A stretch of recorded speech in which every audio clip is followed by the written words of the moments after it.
Well, the classic way, it seems, to play Liverpool is to get at them and disrupt their rhythm and so on, and no doubt you had that in mind. For the first half hour, you hardly got out your own half, did you? Well, I think it was very much sort of George Foreman tactics, I suppose, with Muhammad Ali. We took an awful lot for the first half, and we knew we would take a lot. We knew Liverpool would come at us strong. We had a particular game plan which we stuck to very effectively, even when Liverpool went in front. Our markers marked very well.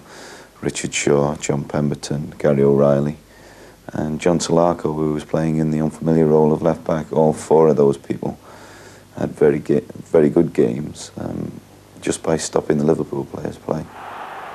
Mark Bright's equaliser right at the start of the second half came really before any of us had settled down. Had you had chance to get back to your seat on the bench before he scored?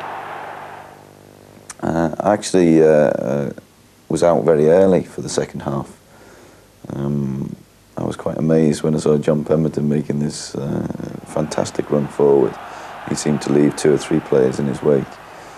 And then I hadn't made my seat, and it was a bit like a pinball in the penalty box. And thank heaven Brighty managed to get up and whack her in the top of the net. And then Gary O'Reilly turned up to do the business for you. Yeah, he actually scored a goal the other week, which was deemed offside, which was very similar from a set piece, which fell to him, and he hit very crisply on the half volley, and it happened on this occasion as well. And Bright's there, O'Reilly's there, and Palace, are they in front? Yes, they are. Can you recall what your feeling was once you went 2-1 up? Did you feel, well, that's a cushion, or did you really think, right now we can win? No, to be honest, I remembered something John Motson had told me. John Motson, I was talking to him a few weeks back, and he said the way to beat Liverpool is to score in the last 10 minutes.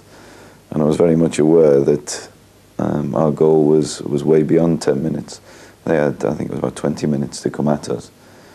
And in the back of my mind, I was always thinking, well, 20 minutes is an awful long time to hold out against them.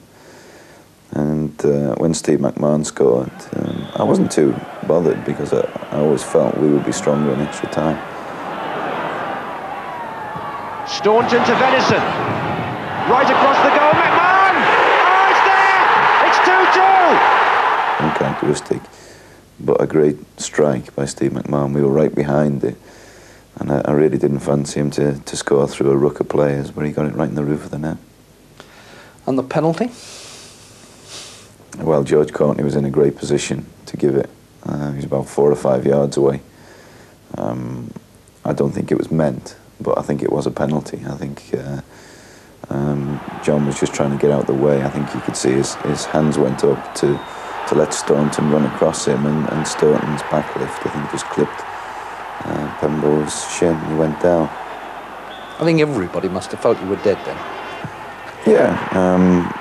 At the time, again, I thought there was only about 2 or 3 minutes left, but there was almost 10 minutes, which was longer than I bargained for, and we changed back to 4-2-4 for those last minutes.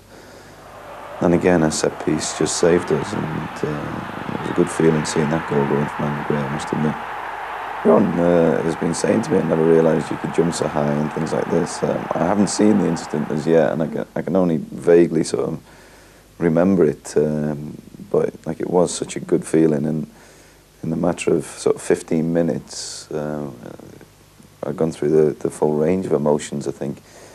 Nigel Martin also did you a tremendous job, didn't he? I mean, I remember one save right on the edge of the box from Steve McMahon.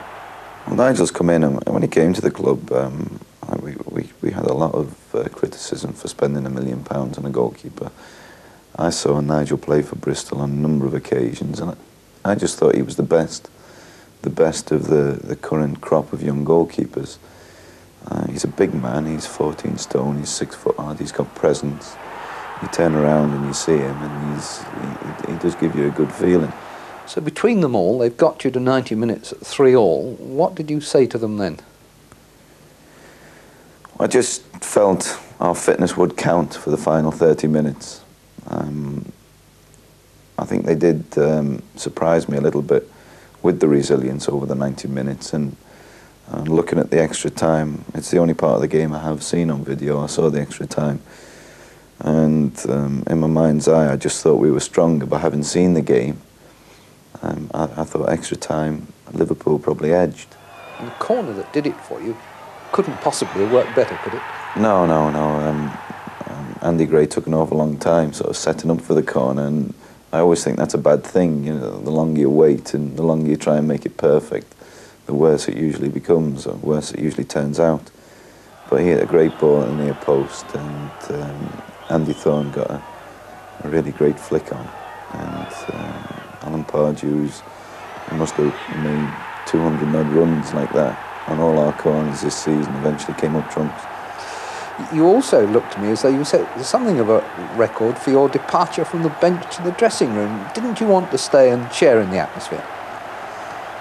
Well, not really. I do think there's altogether too much emphasis put on managers and coaches and things now in football today.